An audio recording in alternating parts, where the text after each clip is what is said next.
If Anwar Sadat is a nationalist, he's also a peasant.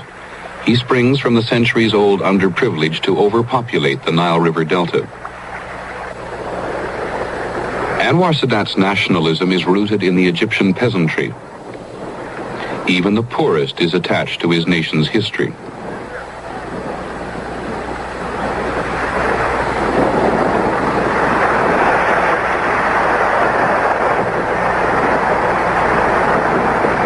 It is striking to realize that while part of Egypt is modern, much of it is the same as it was centuries ago. Transportation, tools, lifestyle. When Anwar Sadat was born on Christmas Day in 1918, his village of Mit al-Kum looked almost exactly as it does today. His father's job as a clerk had taken him to the Sudan, and Sadat lived with his grandmother.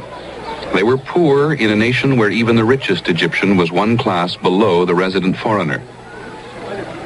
Sadat was one of 12 children.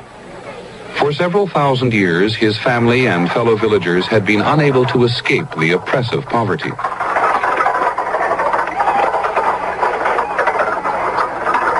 Sadat had never lived outside his village until the day his father was transferred to Cairo. He soon discovered that life in the city was different. Believe me, it was very miserable for me when I left the village and came to town. I started to learn what's really the meaning to be poor. I started to know what is the meaning of class. I was very miserable, believe me. Sadat has never overcome his distaste for the city and the restraining walls it imposes. There is not enough room in the garden of his Cairo home. Whenever he can, he retreats to a variety of country residences. Time is his enemy, and a day off with his wife and 2 of the 4 children is rare. He is not a very active man, but here on the edge of the Mediterranean, he and his wife, Jihan, take long walks. She is his second wife. He divorced his first in the late 1940s and met Jihan, who is half English, a short while later. What did she say when you first asked her if she would marry you? Well, she agreed at once. She agreed, in spite of the fact that there is a difference in age between us. You were just irresistible.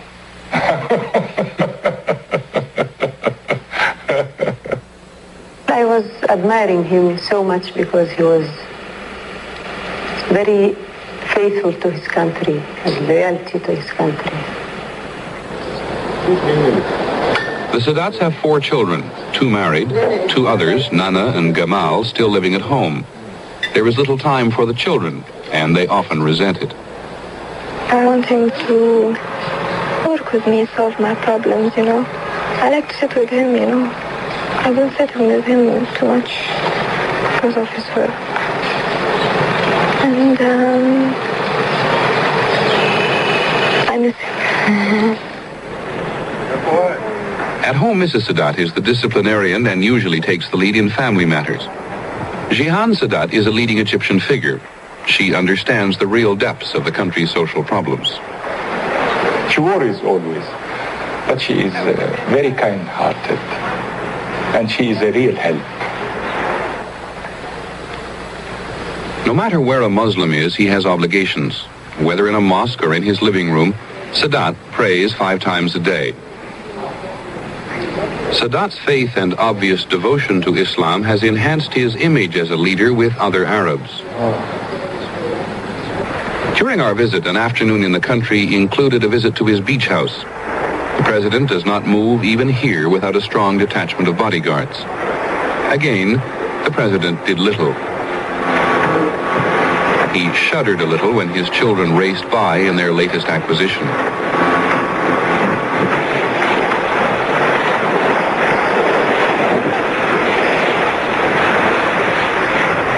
He prefers to just sit and read.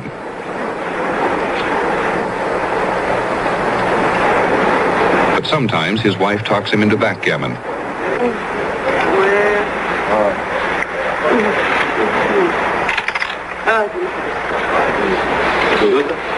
She was winning, and he was pleasantly relieved when the Minister of Defense and his wife came by for a visit. Sadat does not have time for many close friends. He and Ahmed Ismail have been friends since they were young officers and joined the revolution. Revolution came naturally to Sadat, but he was not in government when the officers solidified their power. I don't like the administration. I don't like it. It is something in my blood. I used to say to Nasser, I can help you, but I don't want to be a minister or something like that. I can help you from my stand in anywhere. Because Sadat was not publicly apparent as part of Nasser's inner circle, most people judged him to be of little influence. Nasser's presidency, however, was marked by constant power struggles. The villager knew how to survive. Sadat returned to his old job as a journalist. He wrote a book on the revolution. We know now that he never lost contact with Nasser. The others, when they disagree with him, they declare it and they make a show of it. But I disagreed with him, but we used to discuss this either at his home or at my home, and we used to have very hot discussions. Nasser electrified and sometimes frightened the world. Sadat's style is different and many believe more effective. President Nasser was, of course, in many ways the movie star of the Arab world, and his image still dominates a great deal of thought about the proper way of moving toward the future. President Sadat is a quieter man. He's more of a father figure. He's more of the ideal Egyptian villager. Sadat served Nasser faithfully, often as a spokesman in foreign capitals. I remember once when he was on his way to the America, and people were worrying if he was going to make boo-boos all over the place. And an American friend of Nasser's said, well, I don't think Anwar Sadat is smart enough to make any serious mistakes. He's bound to just go over there and be a genial boob everywhere. Nasser turned to this American and said contemptuously, have you ever heard of Goha? Now, do you know who Goha is?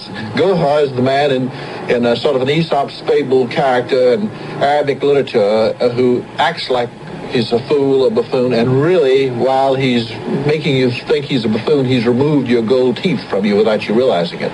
That's what Nasser meant. For all his travels and apparent worldliness today, it is his village which draws him back.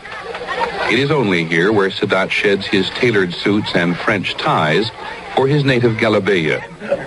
He lives in the village's only large house. Even as president, he has done little to change the other side of the street. It is much today as it has always been. This is no longer the place where Sadat can walk unnoticed, but at least this is family, and the press of the crowd bothers him less.